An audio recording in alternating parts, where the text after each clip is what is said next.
આપ સર્વોને હેતપૂર્વક જય શ્રી સ્વામિનારાયણ।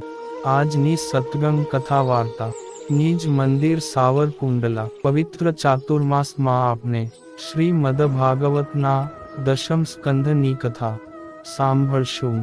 અધ્યાય 17। પરીક્ષિત રાજાએ પૂછ્યું કે કાલિય નાગે નાગોનું સ્થાન રમણકદ્વીપ શા માટે તજ્યો હતો, અને તેણે એકલાએ ગરુડનો શો અપરાધ કર્યો હતો?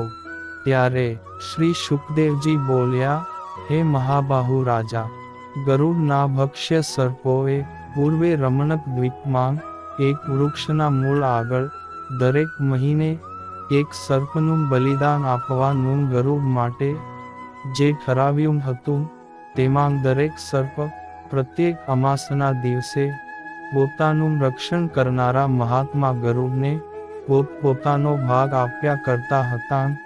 અહીં આવી આખ્યાયિકા છે કે પૂર્વે ગરુડ હંમેશા ઘણા સર્પોને મારી ખાતો અને માતાના વેરને લીધે કારણ વિના પણ સર્પો મારી નાખતો। તેથી વાસુકી વગેરે સર્પો ભયભીત થઈ બ્રહ્માજીને શરણે ગયા। બ્રહ્માજીએ ગરુડને બોલાવી પરસ્પર સંધિ કરાવીને ઠરાવ્યું કે સર્પોએ નિયમપૂર્વક બલિદાન આપવું। અમાસના દિવસે એક ઝાડ નીચે સર્પોએ ગરુડનું સર્વ બલિદાન મૂકી આવવું। તે ખાઈને ગરુડે બીજા સર્પોને હેરાન કરવા નહીં। આવો ઠરાવ થવાથી દરેક મહિને સર્પો ગરુડને બલિદાન આપતા। પણ કદ્રુનો પુત્ર કાલિય નાગ ઝેર અને પરાક્રમના મદથી યુક્ત થઈ ગરુડને બલિદાન આપતો ન હતો, પરંતુ ઉલટો ગરુડનું અપમાન કરી બીજાઓએ આપેલું બલિદાન પોતે જ ખાઈ જતો। તેથી ગરુડ કોપાયમાન થયો, અને ભગવાનને પ્રિય તે સમર્થ ગરુડ કાલિય નાગનો નાશ કરવાની ઈચ્છાથી મોટો વેગ કરી તેની સામે દોડ્યો।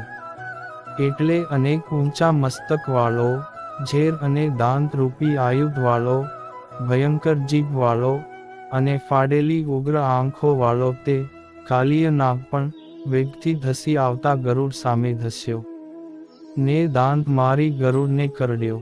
આથી ભગવાનનું વાહન તાર્ક્ષ્ય પુત્ર ગરુડ ઘણો ક્રોધાયમાન થયો। તેણે પ્રચંડ વેગ અને ઉગ્ર પરાક્રમ કરી કાલિય નાગને દૂર ફેંકી દીધો, અને તેના પર સુવર્ણ જેવી કાંતિવાળી પોતાની જમણી પાંખનો પ્રહાર કર્યો। કાલિય નાગ ગરુડની પાંખનો પ્રહાર પામી અત્યંત વિહ્વળ થયો, અને ગરુડ જેમાં પ્રવેશ કરી શકતો ન હતો એવા યમુનાના ઊંડા ધરામાં પેસી ગયો। ત્યારે રાજા પરીક્ષિતે શ્રી શુકદેવજીને ઉત્સુકતાપૂર્વક પૂછ્યું કે ગરુડ યમુનાના ધરામાં શા માટે પેસી શકતો ન હતો? એનો ઉત્તર આપતા મુનિ શ્રેષ્ઠ બોલ્યા કે એક સમયે ભૂખ્યો થયેલો ગરુડ સૌભરી ઋષિએ અટકાવ્યા છતાં પોતાના પ્રિય ભક્ષ્ય એક જળચર પ્રાણીને બળાત્કારે લઈ ગયો।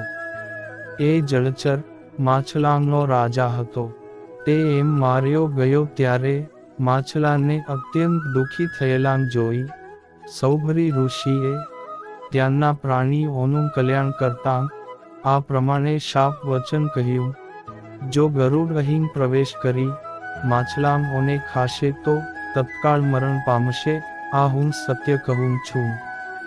વળી સૌભરી ઋષિના આ શાપને કેવળ કાલિય નાગ જ જાણતો હતો, બીજો કોઈ જાણતો ન હતો, અને તેથી જ ગરુડથી ભય પામી કાલિય નાગ તે ધરામાં રહેતો હતો, પણ હવે શ્રીકૃષ્ણે તેને ત્યાંથી કાઢી મૂક્યો। આમ કાલિય નાગને કાઢી મૂકી શ્રી કૃષ્ણ દિવ્ય માળા, ચંદન ને વસ્ત્રો ધારણ કરી ઉત્તમ મણિઓથી ભરપૂર અને સુવર્ણથી સુશોભિત થઈ ધરામાંથી બહાર નીકળ્યા। ત્યારે તેમને જોઈને સર્વ ગોવાળિયા જેમ પ્રાણ મેળવી ઇન્દ્રિયો ઊભી થાય તેમ ઊભા થયા, અને આનંદપૂર્ણ મનવાળા થઈ શ્રી કૃષ્ણને પ્રેમથી ભેટી પડ્યા। હે કુરુવંશી રાજન, યશોદા, રોહિણી, નંદ, ગોપીઓ ને ગોવાળિયા શ્રી કૃષ્ણને મળી ભાનમાં આવ્યા અને તેઓના મનોરથો પૂર્ણ થયા. બળદેવજી શ્રી કૃષ્ણને ભેટીને હસવા લાગ્યા, કેમ કે તેઓ તો શ્રી કૃષ્ણનો પ્રભાવ જાણતા જ હતા. અને વૃક્ષો હર્ષ પામ્યા, એટલે જે વૃક્ષો પ્રથમ સુકાન હતા તેઓ પણ શ્રીકૃષ્ણને જોઈ એકદમ પલ્લવિત થયા. ગાયો, બળદો તથા વાછરડાં પણ પરમ હર્ષ પામ્યા. એ વખતે નંદરાયના પુરોહિત બ્રાહ્મણોએ સ્ત્રીઓ સહિત આવી નંદજીને કહ્યું કે કાલિય નાગે ગળેલો તમારો પુત્ર છૂટ્યો તે બહુ સારું થયું. આ રીતે શ્રી કૃષ્ણ કાલિય નાગથી છૂટ્યા તે નિમિત્તે તમે બ્રાહ્મણોને દાન આપો. હે રાજા, તે વખતે નંદરાયે પ્રસન્ન મનથી બ્રાહ્મણોને ગાયો તથા સુવર્ણનું દાન આપ્યું. તે પછી જાણે પોતાનું નાશ પામેલું સંતાન શ્રી કૃષ્ણ જેને પાછું મળ્યું હતું તે મહાભાગ્યશાળી સતી યશોદા શ્રી કૃષ્ણને ભેટી ખોળામાં બેસાડી વારંવાર હર્ષના આંસુ વરસાવવા લાગ્યા. હે રાજેન્દ્ર, ભૂખ તરસને થાકથી દુર્બળ થયેલા વ્રજવાસીઓએ તથા તેમની ગાયોએ તે રાત્રિએ યમુના નદીના તીર પર જ ગાળી.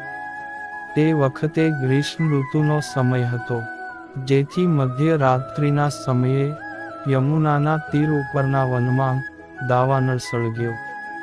તેણે નિદ્રાવશ થયેલા વ્રજવાસીઓને ચો તરફથી ઘેરી લઈ તેમને ત્યાં બાળી નાખવાની તૈયારી કરી હતી. તે વેળાએ દાવાનળથી બળતા વ્રજવાસીઓ એકદમ ગભરાટમાં ઊભા થઈ માયાથી મનુષ્ય બનેલા શ્રી કૃષ્ણને શરણે જઈ કહેવા લાગ્યા કે હે શ્રી કૃષ્ણ, હે મહાભાગ્યશાળી કૃષ્ણ, હે મહાપરાક્રમી બળરામ, આ ભયંકર અગ્નિ તમારા સેવક અમને ગળી જાય છે. તો હે પ્રભુ, અતિ દુસ્તર કાળરૂપ આ અગ્નિથી સ્વજનનું તમે રક્ષણ કરો. સર્વ તરફથી નિર્ભય તમારા ચરણ તજવા અમે સમર્થ નથી. એ પ્રમાણે પોતાના ભક્તજન વ્રજવાસીઓની વ્યાકુળતા જોઈ જગતના ઈશ્વર, અનંત અને અનંત શક્તિ ધારણ કરનારા ભગવાન શ્રીકૃષ્ણ તે તીવ્ર અગ્નિને પી ગયા અને પોતાના ભક્તોનું રક્ષણ કર્યું હતું. ઇતિ શ્રીમદ ભાગવત મહાપુરાણના દશમ સ્કંધ પૂર્વાર્ધને વિશે 17મો અધ્યાય સમાપ્ત. ને હવે પછીની કથા વાર્તા આપને આગળના ભાગમાં સાંભળશું. અત્યારે આપ સર્વોને ભાવથી જય શ્રી સ્વામિનારાયણ.